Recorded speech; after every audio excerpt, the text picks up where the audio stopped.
উনি আগে সাবেক সাধারণ সম্পাদক ছিলেন আওয়ামী লীগের, একজন আওয়ামী লীগের পরিবারের লোক। এই যে আমাদের এই খলিলুর রহমান ব্যাপারী, ওনার নেতৃত্বে শতাধিক লোক নেতৃত্বে এসেছেন, ওনার পরিবারের জন্য লোকজন এসেছেন। আমরা আশা করি আগামী দিনে আপনি অঙ্গীকারবদ্ধ হবেন, এই দলকে ভালোবেসে দলের কাজ করবেন।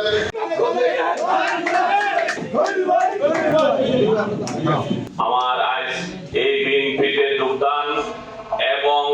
আমার বংশের সমস্ত মুসলিমগণ তারা বলছে এখন থেকে তুমি ভবিষ্যতে আমার ইউনিয়নের যাতে ভালো কাজ হয় এবং পাশে আমার বংশের আরেক ঐতিহ্যবাহী আমারই পরম শ্রদ্ধ হযরত আলী গাজী সাহেব, উনিও রাজরাজেশ্বরে আছেন, বর্তমান বিএনপির থানা বিএনপির সেক্রেটারি উনিও আছে, এবং তুমি যদি এই সাথে বিএনপিতে যোগ দাও তাহলে আমাদের ইউনিয়নরা অনেক সুন্দরভাবে উন্নয়ন করা যাবে। যোগাযোগ করলাম, ওনারা একটু বাক্যে বললো যে হ্যাঁ তুমি বিএনপিতে যোগ দাও, এখন থেকে বিএনপি করো, আমরা তোমার সাথে আছি, আপদে বিপদে যা কিছু দরকার হয়। এবং মানিক পায়ে এইখানকার ক্যান্ডিডেট, ওনাকে আমরা যেভাবে ভালোভাবে স্বতঃস্ফূর্তভাবে এবং বাহার পায়ের হাতকে শক্তিশালী করার জন্য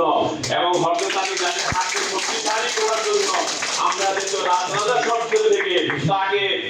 ভোট দিয়ে তার উত্তর ভবিষ্যৎ কামনা করে এবং হযরত আলী গাজীর হাতকে শক্তিশালী করার জন্য, মিশন ভাইয়ের হাতকে শক্তিশালী করার জন্য যা কিছু দরকার ইনশাআল্লাহ আমার বাড়ির এখানে সমস্ত মুরব্বিয়ানরা আছে, আপনারা একটু তাকালে বলতে পারবেন তাদের কি বংশের জন্য এক একটা বাতি।